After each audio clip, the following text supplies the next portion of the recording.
Irvingman, watches shows sitting on his can. Tells a story, tells a joke, monetizes cause he's broke. Look out, here comes the Irvingman.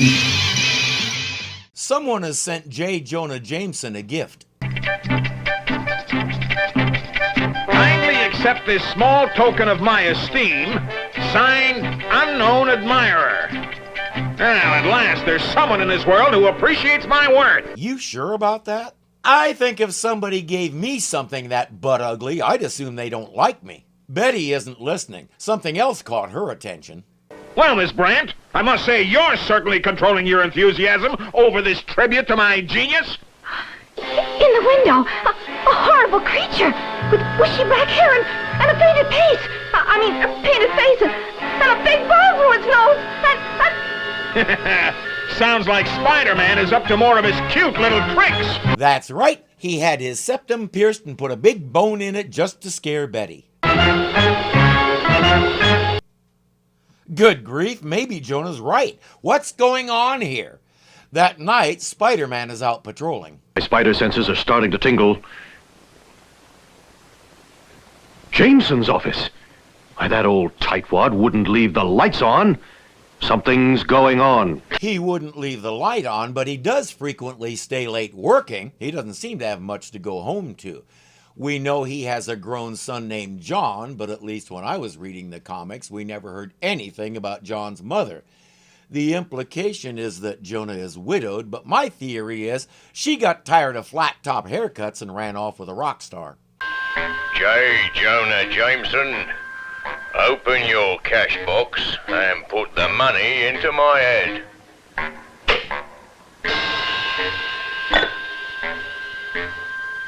If that thing gets up and walks away, I'm changing the channel.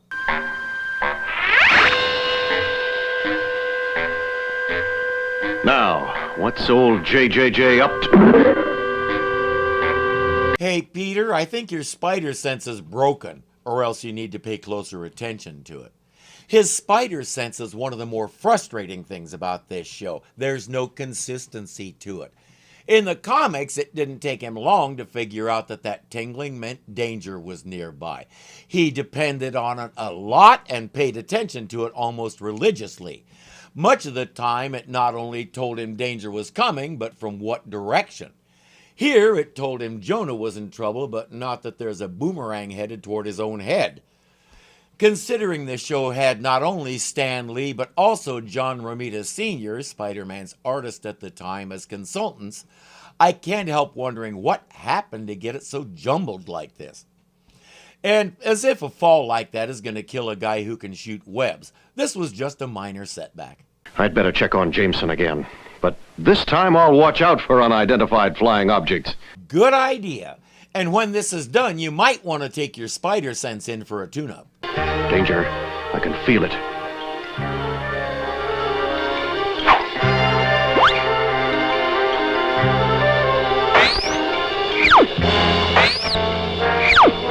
Fire number 3, Webb. He's gone. Why are you surprised? Stage magicians use that trick all the time. For that matter, so does Batman. And the money, too. Jameson robbing himself? There's a twist.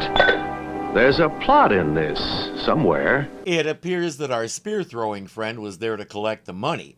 And just like you, I was waiting for Jonah to come in and catch Spider-Man in his office. When he didn't, it was almost disappointing. Victimized! That's what I've been, Miss Brandt! I can't understand how this happened. Only 2 people have the key to the box. You And you, Miss Brandt. Are you accusing me of being a thief? Remember, you said it, not me. That does it. I quit. Jonah's come close to the line several times, but that's one of the few times we've seen him cross it. You can't quit unless I say so. It's cute that he thinks that. Now he gets to do everything himself. That silly girl. That's what I said. Silly, silly, silly. Because Betty Brandt left me in this mess, I can't even find my phone book. That's because while he talks and rants, Betty does the stuff. There shouldn't be any women at all in this world. Just children and men. No. Jameson, listen carefully. Go to your main safe downstairs and bring the contents of the safe and place them inside my head. Have fun blaming that one on Betty. Up to this point, nobody knows what that sculpted poopy is doing to him. But Spider-Man is watching his office just in case.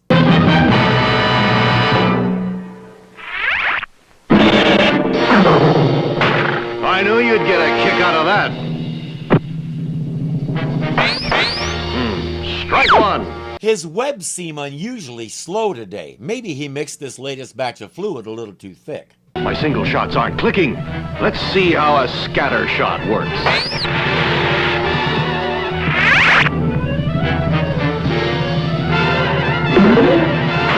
That single shot definitely clicked. I'm telling you, Peter, spider sense. Tune up. Now. Or as soon as you can once you get out of that sleeping bag. I believe congratulations are in order for me, Farley Clivenden. This time I've bagged the biggest game of all, the legendary Spider-Man. Wrong. The Hulk is much bigger than Spider-Man is. If you're after the biggest game, you want to go chase him. Harley Clivenden was a one-off villain created for the series. That's what we know about him. He's obviously Australian, you can tell because he wears a bush hat and throws a boomerang. I assume his friend is supposed to be an Aborigine. While it's true that some tribes did, or maybe they still do, the nose-piercing thing, the bones they used did not look like chicken drumstick bones, for crying out loud. Look at that thing and explain to me how he got either end through the tiny hole in his septum.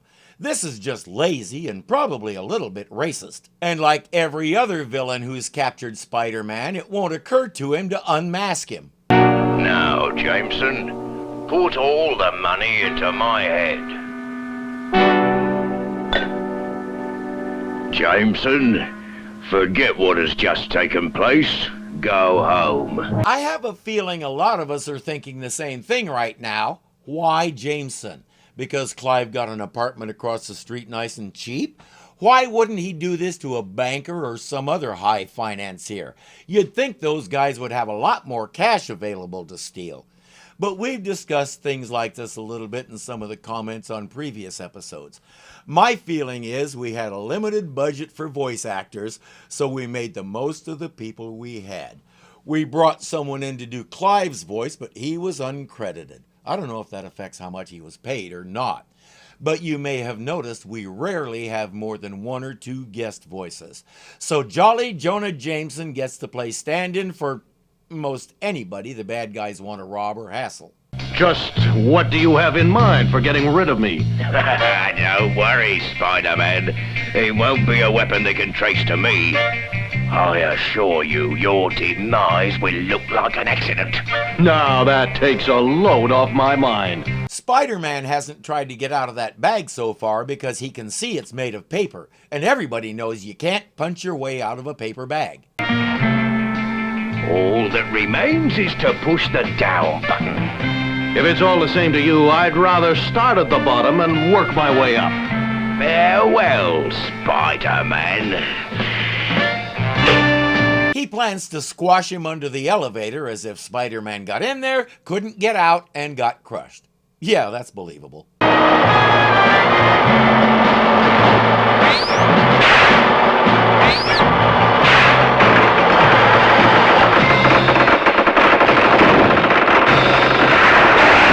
What do you know? It really was a sleeping bag. I told Clive he should have used paper. Tomorrow, Jameson will write me a check for $1 million. On second thought, let's make it $2 million. Don't spend that money before it's hatched. Escaped? Well, you won't this time.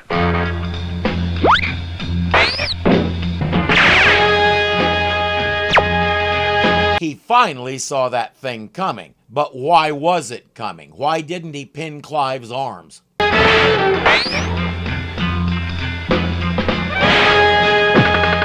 You have to use just the right motion with your wrist when you throw a sword if you want it to do that. It takes years of practice.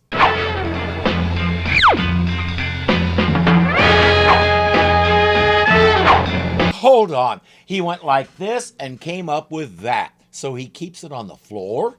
That's why he can't hit anything. He and his friend keep stepping on the arrows and throwing off their balance. Clive didn't realize Spiderman knows as many fancy wrist motions as he does. Oh, my spider sense. Egad, his spider sense not only worked, he responded to it with appropriate action. That's one in a row. I still recommend a tune-up. Wrap them up with some webbing the way he should have wrapped Clive up in the first place and leave the rest to the police. A jungle collage put together by your friendly neighborhood Spider-Man. Destroy that fool note before the police get here. But they'll know Spider-Man captured them by his trademark, the web. Glory! Is that all anyone ever thinks of anymore? You mean like newspaper publishers who constantly feel the need to shove themselves in the public's faces? Where's Miss Brand? I want a story set up right away, telling about my part in this capture. Oh, you mean you're part of the glory? Is that all you think about? Peter reminds him that Betty left because Jonah called her a thief. He says, maybe if you apologize, she'll come back. Apologize? Me? Never! Do you hear? Never! Yeah. On second thought, you might be... right. Besides, I still can't find my phone book. As it happens, Betty is right outside the door. Miss Brandt. Yeah, I shouldn't have said what I... You know. I understand, Mr. Jameson. But I'm still not going to tell you where your phone book is. Okay, then that's settled. Now, enough of this standing around. Get back to work, both of you. Parker! Where did he go so fast? These teenagers? How come they always disappear the minute you mention work? He keeps forgetting Peter doesn't work for him. He's a freelance contractor. That means he can come and go as he pleases. Peter went home with a big grin on his face and had fun showing Aunt May the cool new phone book he just acquired. Don't worry, he only kept it for a week.